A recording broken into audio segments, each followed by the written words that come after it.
22절 말씀입니다. 교독하겠습니다. 예수께서 베드로의 집에 들어가사 그의 장모가 열병으로 앓아 누운 것을 보시고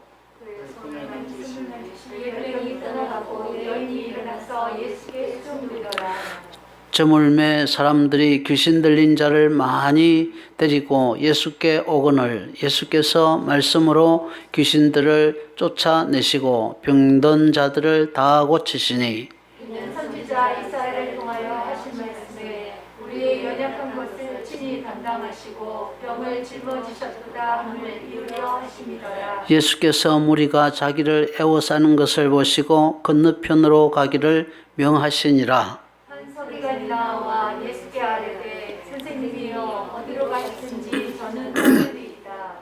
예수께서 이르시되 여우도 굴이 있고 공중의 새도 거처가 있으되 인자는 머리 둘 곳이 없다 하시더라. 제자 중에 또 한 사람이 이르되 주여 내가 먼저 가서 내 아버지를 장사하게 허락하옵소서. 같이 읽겠습니다. 예수께서 이르시되 죽은 자들이 그들의 죽은 자들을 장사하게 하고 너는 나를 따르라 하시니라. 아멘. 아멘. 우리 믿음의 진실성은 우리 입술의 고백에 있기도 하지만 사실은 입의 말은 거짓말도 할 수 있습니다. 안 믿으면서도 내가 믿습니다 라고 말할 수 있어요. 그래서 정말 믿으면서 예, 내가 믿습니다 라고 하는 그런 고백이 있기 때문에 우리의 말도 중요하지만 실제로 믿음의 진실성은 우리의 태도에 달려 있습니다. 우리가 신앙생활하는 그 태도를 보면은 그 사람이 정말로 믿는 사람인지 안 믿는 사람인지를 알 수 있다는 겁니다. 고백도 중요하지만 고백보다 더 중요한 것은 우리의 삶이다. 고백보다 더 중요한 것은 우리의 그 믿음의 태도다라는 것입니다. 태도를 영어로는 attitude라고 하죠. 그렇죠, 그죠? 믿음의 태도가 믿음의 진실성을 나타내는 중요한 척도가 되는 겁니다. 오늘 아침에 그 세 사람의 이야기를 했습니다. 예수님께 나왔던 세 사람의 이야기를 했습니다. 나병 환자는 어떻게 나왔습니까? 주 앞에 엎드려 절하며 그랬습니다. 엎드려 절했습니다. 백부장은 어떻게 나왔습니까? 백부장은 지금으로 치면은 100명의 군사를 거느리고 있는 사람입니다. 중대장입니다. 중대장이고 이 사회에 나오게 되어지면은 요즘 이제 그렇게 안 됩니다만 옛날에 지금부터 한 30년 전까지만 해도 중대장하고 나오면은 사회에 나오면은 뭐 어느 정도를 했느냐 하면은 예비군 중대장을 시켜줬어요. 예비군 중대장을 시켜줬는데 여러분 예비군 중대장이 어느 정도의 직급이 대우를 받느냐 하면은 사무관 대우를 받습니다. 5급 사무관 대우를 받아요. 여러분 동장 하시는 분들 있죠, 그죠? 근데 동장, 업장 하시는 분들, 그분들이 사무관입니다. 5급입니다. 그러니까 굉장히 높은 직급이에요. 그런데 그것도 지배국의 그렇게 높은 직급에 있는 그 군인이 예수님 앞에 나올 때에 엎드려 간구했다. 그렇게 말하고 있습니다. 아주 예수님 앞에 나올 때에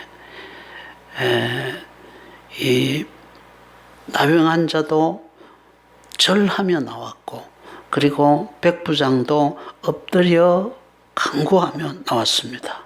가난한 여인은 어떻게 나왔습니까? 모독을 받고 멸시를 받고 개취급을 받고 그렇게 모멸감을 당했지만 끝까지 그것을 참아냈습니다. 끝까지 그렇게 자기를 모멸하는 예수님을 따라갔습니다. 그 예수님을 끝까지 존중했습니다. 끝까지 주를 의지했습니다. 예수님에 대한 믿음이 변치를 아니했습니다. 이 태도를 보시고 예수님은 그들의 믿음의 진실성을 인정하셨습니다. 그래서 네 믿은 대로 되리라. 네 믿음대로 되라. 그렇게 말씀하셨고 그 믿음에 즉시 응답을 받았습니다. 우리 신앙은 입술의 말이 아니라 주님을 대하는 그 태도가 굉장히 중요합니다.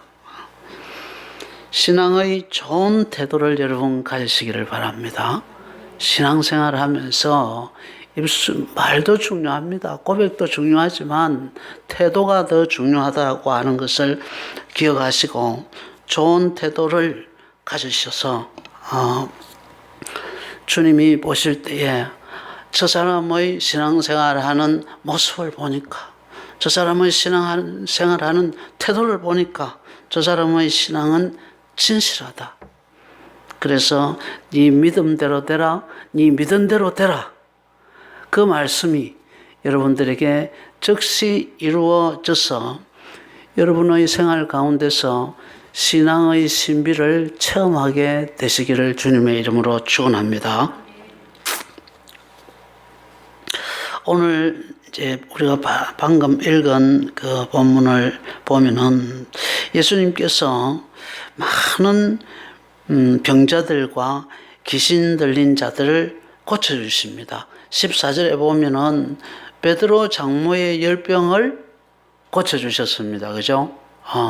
고쳐주셨고, 또 16절에 보면은 베드로 장모의 그 열병이 탁 고쳐지니까, 사람들이 소문을 듣고, 막 그 병 들린 사람, 귀신 들린 사람들, 이런 사람들을 예수님께로 데리고 옵니다.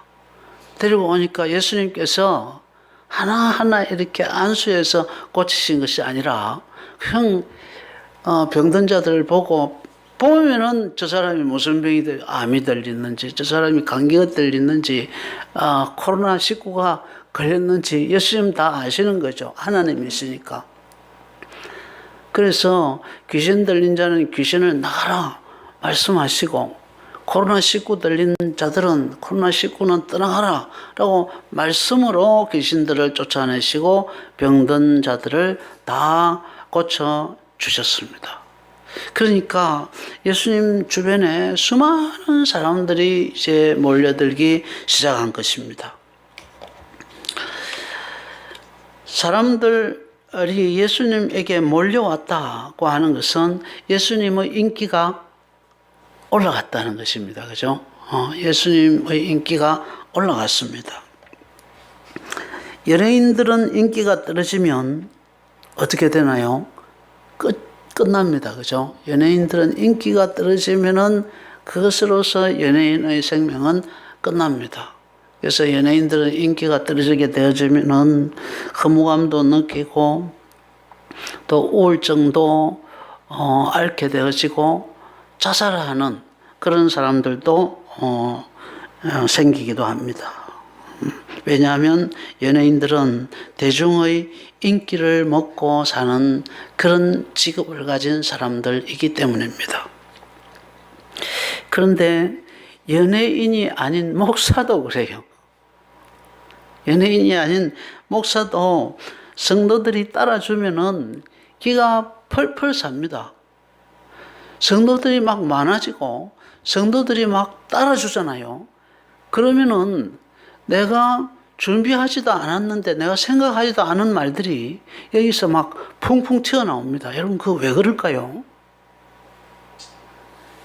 사모하는 사람들이 많기 때문에 마른 막대기 같은 사람을 세웠어도 성령의 역사를 하나님은 그 사모하는 그 사람들에게 일으켜 주시는 겁니다.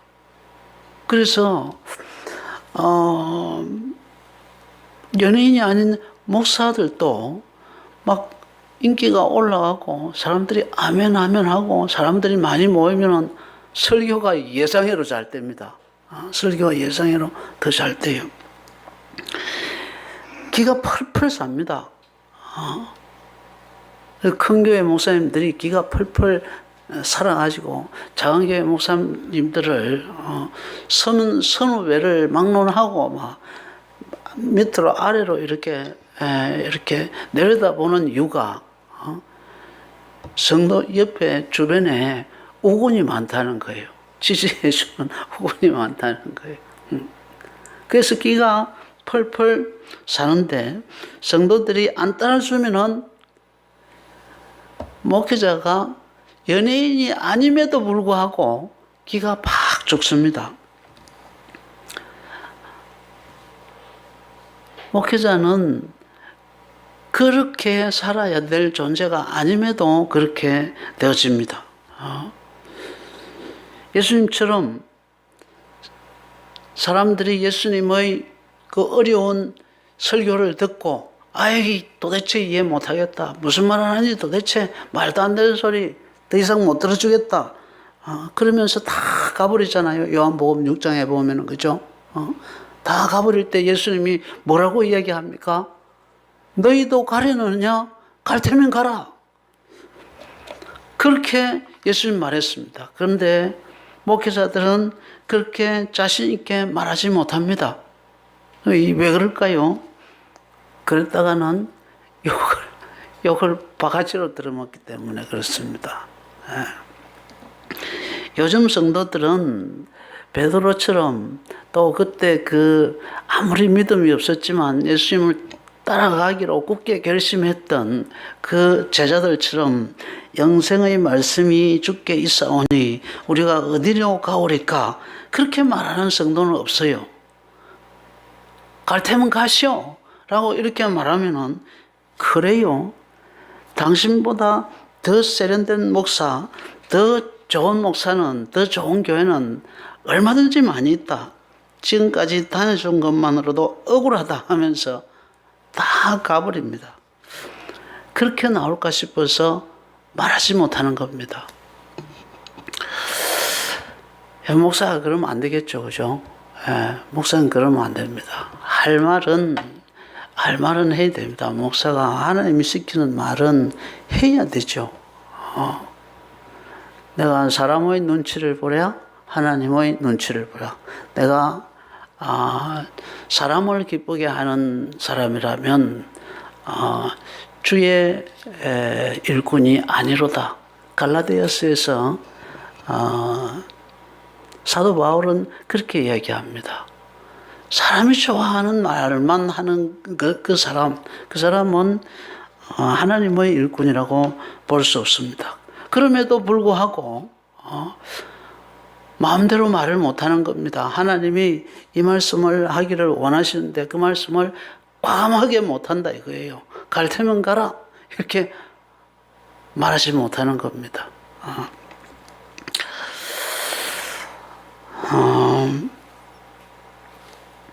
근데 예수님은 이제 이렇게 병을 고치고 하니까 사람들이 막 몰려들기 시작하는데 예수님은 보통 이제 우리 사람들은 그렇게 하면은 우리가 목회자라도 은근히 좋아하죠. 사람들이 이렇게 많이 모이고 하면은 좋아합니다. 또 내 편을 들어주고 목사님 잘합니다. 목사님의 설교가 저 목사님의 설교보다 더 좋습니다. 그러면은 겸손하게 아닙니다. 그분이 저보다 훨씬 더 훌륭합니다. 그 설교를 잘 이렇게 들어보십시오. 그러면 제 말은 그냥 아무 알맹이 없는 그런 내용이지만 그분의 설교는 정말 알맹이 있는 정말 잘 자세히 들으면은 정말 우리 마음에 새길 것이 많은 그런 설교입니다. 그러면서 상대방을 높여주지 않습니다. 내가 잘했든 못했든 사람들이 내보고 잘했다고 하면은 그분의 설교보다 목사님 설교가 훨씬 낫습니다. 그러면은 은근히 그거를 갖다가 즐겨요. 근데 예수님은 사람들이 그렇게 자기에게 병을 고치고 그렇게 하니까 막 몰려오는데 그 인기를 자기가 은근히 즐길 수도 있었는데 즐기지 않았습니다. 그리고 제자들도 대중들의 인기에 취해서 본분을 망각하지 않도록 하기 위해서 예수님의 제자들도 예수님의 인기가 올라가면은 우쭐우쭐 하잖아요. 그죠? 우리는 복음서를 보면서 그런 모습을 여러 번 봤습니다. 자기들이 뭐 예수님 옆에 있으니까 자기들이 대단한 사람들인 줄 알고 막 목에 힘을 주고 하는 그런 제자들의 모습을 우리는 많이 봤어요. 이제 그런 일이 생길까 싶어서 사람들이 에워싸 오자 건너편으로 피하게 하십니다. 제자들이 인기와 영합하는 것을, 대중의 인기와 연합하는 것을 원천 차단하시기 위해서 그랬습니다. 18절 말씀입니다. 같이 읽겠습니다. 시작. 예수께서 무리가 자기를 애워싸는 것을 보시고 건너편으로 가기를 명하시니라. 아멘. 막 사람들이 막 짜고 들어오는 겁니다. 병을 고쳐주고 귀신을 말씀으로 쫓아내주고 그렇게 하니까 사람들이 막 예수님에게 몰려오는데 그냥 막 예수님을 둘러싸고 막 짜고 들어오는 겁니다. 그럴 정도로 많이 몰려오는 겁니다. 그러니까 예수님께서 무리가 자기를 애워싸는 것을 보시고 이러면 우리는 기분 좋죠. 이러면 우리는 기분 좋은데 예수님은 무리가 자기를 애워싸는 것을 보시고 제자들 보고 건너편으로 가자라고 그렇게 말씀하셨습니다. 그 인기를 즐기지 않았을 뿐만 아니라 자기가 즐기지 않았을 뿐만 아니라 제자들이 요 인기에 사람들의 인기에 함몰되어 가지고 제자의 본분을 잃어버릴까 싶어서 그래서 제자들을 위해서 저쪽으로 가자라고 그렇게 명하셨습니다. 이때에 예수님의 인기를 알고 한 서기관이 19절 같이 읽겠습니다. 시작. 한 서기관이 나와 예수께 이르되 선생님이여 어디로 가시든지 저는 따르리이다 이렇게 합니다. 예수님이 막 인기가 오르니까 예수님 제자 되기를 원했던 사람들이 많았어요. 근데 그 중에 서기관도 있었습니다. 서기관 뭐 하는 사람입니까? 베껴 쓰는 사람이잖아요. 그죠? 성경 베껴 쓰고 또 성경을 가르치는 학자들입니다. 1세기 당시에 우리가 지금 우리 역사를 돌이켜서 100년 전으로 돌아가 보십시오. 그죠? 100년 전으로 돌아가면은 우리나라에 그 당시에 100년 전에 그 문맹률이 어느 정도 됐느냐 하면은 90% 이상이었습니다. 글자를 모르는 사람들이 90% 이상이었어요. 근데 이 1세기에 유대사회에서 글자를 모르는 사람들이 대부분이었습니다. 그러니까 그때 서기관이라고 하는 사람들은 굉장한 지식인들이죠. 그죠? 그거를 성경을 베껴 쓰고 성경을 가르치고 하는 사람들이었으니까 굉장한 지식인입니다. 이런 지식인이 예수님 앞에 나와서 제자가 되겠다고 하는 겁니다. 예수님의 인기가 그 정도 좋았다는 거죠. 저 양반 따라다니면은 이 서기관 하는 것보다는 훨씬 더 낫겠구나. 그런 생각을 했을 수도 있었을 것입니다.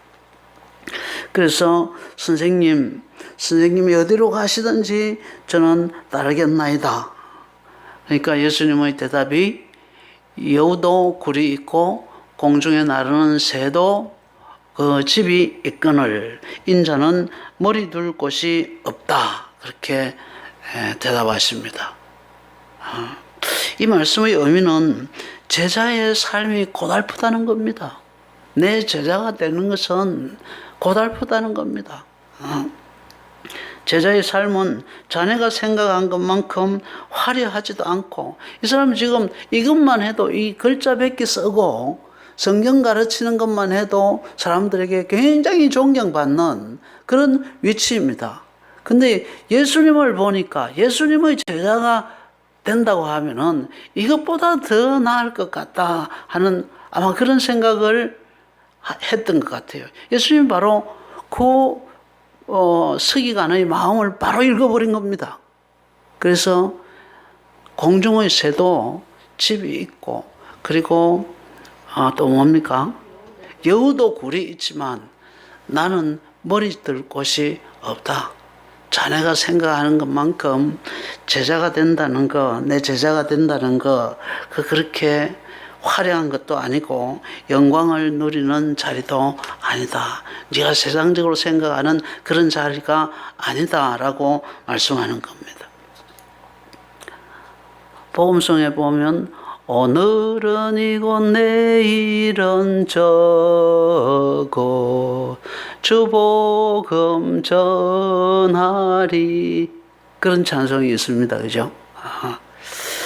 복음을 위하여 정함이 없이 떠돌아다니는 것, 세상의 인기, 세상의 인정, 세상의 영광은 철저히 버리고 복음을 위해서 고달프게 사는 것, 그것이 제자의 길임을 가르치는 것입니다. 그건 영광의 자리가 아니다. 네가 생각하는 그런 영광의 자리가 아니라 한없이 고달픈 자리다 라고 그렇게 가르쳤습니다. 또 한 사람이 있죠. 21절 22절입니다. 같이 읽겠습니다. 시작. 제자 중에 또 한 사람이 이르되 주여 내가 먼저 가서 내 아버지를 장사하게 허락하옵소서. 예수께서 이르시되 죽은 자들이 그들의 죽은 자들을 장사하게 하고 너는 나를 따르라 하시니라. 아멘. 이 사람은 예수님을 따라다니는 제자 중에 한 사람입니다. 물론 12제자 중에 한 사람은 아닌 것 같습니다. 그렇죠, 그죠? 12제자 중에 한 사람은 아니지만은 그래도 예수님을 따라다니는 그런 제자라고 그렇게 이야기합니다. 제자 중에 한 사람이 선생님, 우리 집에 지금 아버지 초상이 났는데 아버지 초상 치고 주님 따르겠습니다 라고 그렇게 말하니까 예수님께서 말씀하시기를 죽은 자들은 죽은 자들에게 맡겨두고 너는 나를 따르라 그렇게 말합니다. 안 돼! 라고 얘기했다는 겁니다. 안 돼. 안 돼. 제자는 그러면 안 돼. 날 따라와야 돼. 라고 말씀했다는 겁니다. 이 21절과 22절의 두 줄의 말씀의 의미는 제자의 삶의 우선순위를 말하는 겁니다. 도덕을 버리라는 이야기가 아닙니다. 부모를 버리라는 이야기가 아닙니다. 부모도 버리고 장례도 치르지 말고 내 따라와 라고 하는 그런 의미가 아닙니다. 무엇이 우선이냐 하는 그 우선순위, 제자에게 있어서 우선순위가 무엇이냐를 이야기하는 겁니다. 제자의 우선순위는 가족이 아니고 예수를 따르는 것입니다.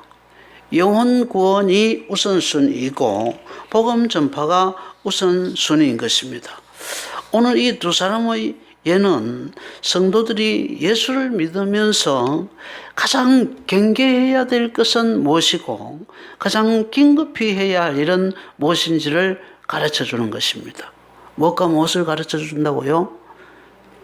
가장 경계해야 될 것, 예수 믿는 사람들이 가장 경계해야 될 것과 또 가장 우선순위를 두어야 될 것, 그것이 무엇인가를 가르쳐 주는 것입니다. 첫 번째로 경계해야 될 것은 세상 영광도 취하고 하늘나라 영광도 취하려는 그런 마음, 그런 마음을 경계해야 됩니다.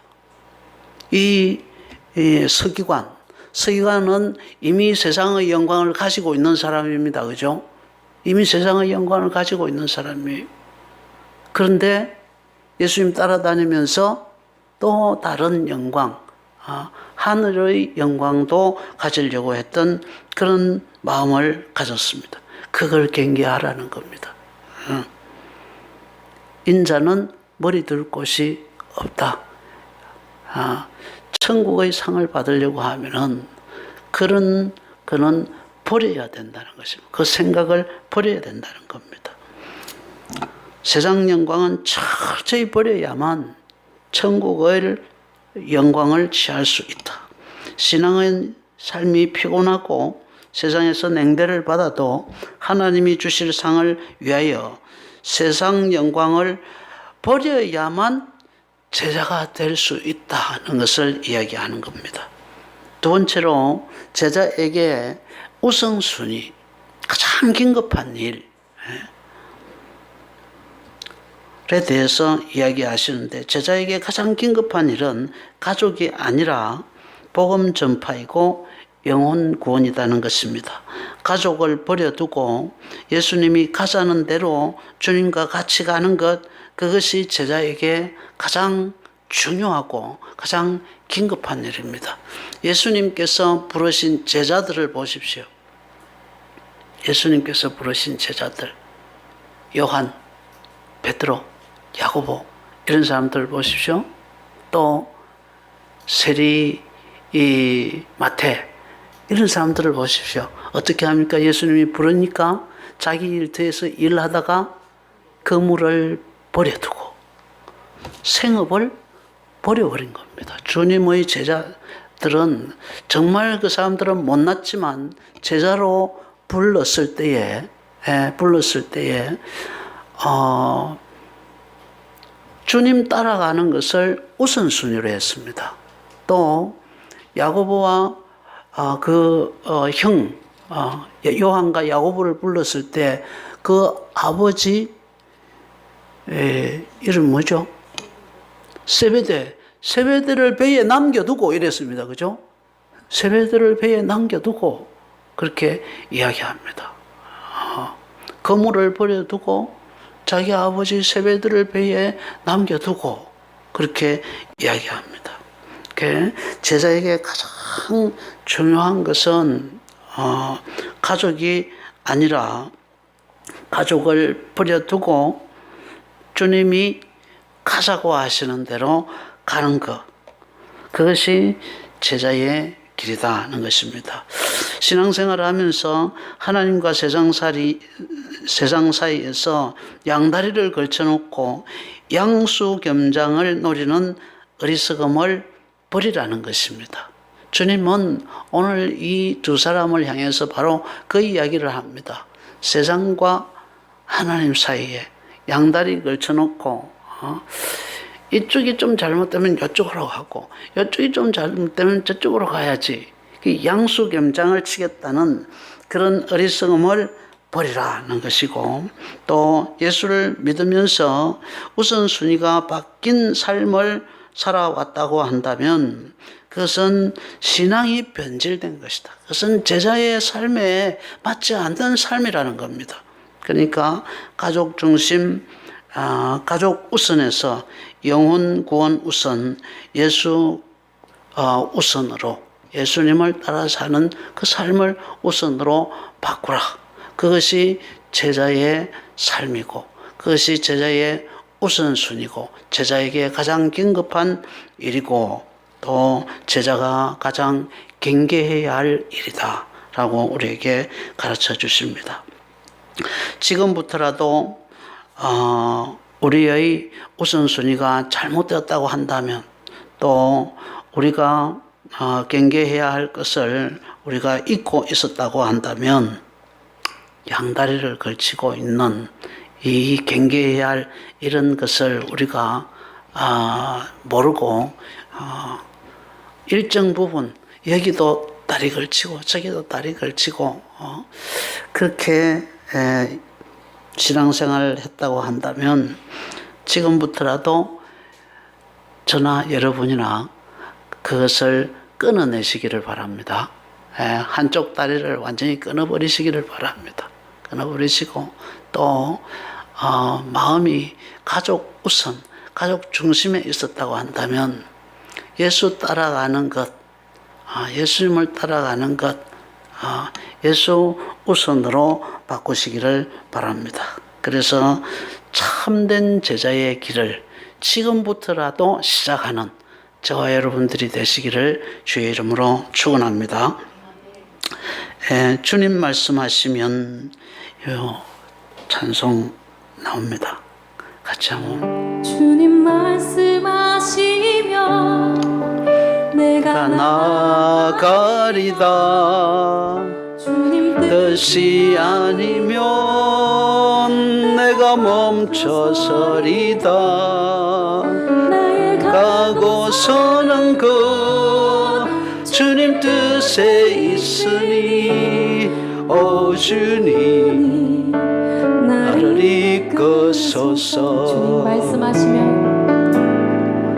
주님 말씀하시면 내가 나아가겠습니다. 나가리다. 주님 뜻이 아니면 내가 멈춰서리다.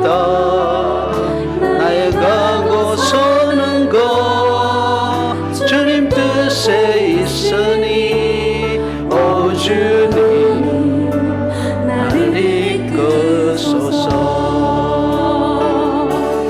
뜻하신 그곳에 나 있기 원합니다.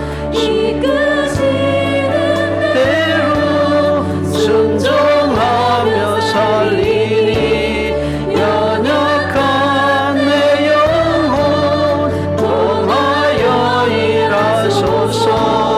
주님 나라와 그 뜻을 위하여 오 주님 나를 이끄소서. 주님 말씀하시면 주님 말씀하시면 내가 나가리다. 주님 뜻이 아니면 내가 멈춰서리다. 나의 가고 서는 것 주님 뜻에 있으니 오 주님 나를 이끄소서. 뜻하신 그곳에 뜻하신 그곳에 나 있기 원합니다. 이끄시는 대로 순종하며 살리니 연약한 내 영혼 통하여 일하소서. 주님 나라와 그 뜻을 위하여 뜻하신 그곳에 나 있기 원합니다. 이끄시는 대로 순종하며 살리니 연약한 내 영혼 통하여 일하소서. 주님 나라와 그 뜻을 위하여 오 주님 나를 이끄소서. 우리 이끄소서. 처음부터 다시 한번 고백합시다. 주님 말씀하시면 말씀하시면 내가 나가리다. 주님 뜻이 아니면 내가 멈춰서리다. 나의 가고 서는 것 주님 뜻에 있으니 오 주님 나를 주님 이끄소서. 말씀하시면 내가 나아가리다. 주님 말씀하시면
아멘. 주 기도하겠습니다.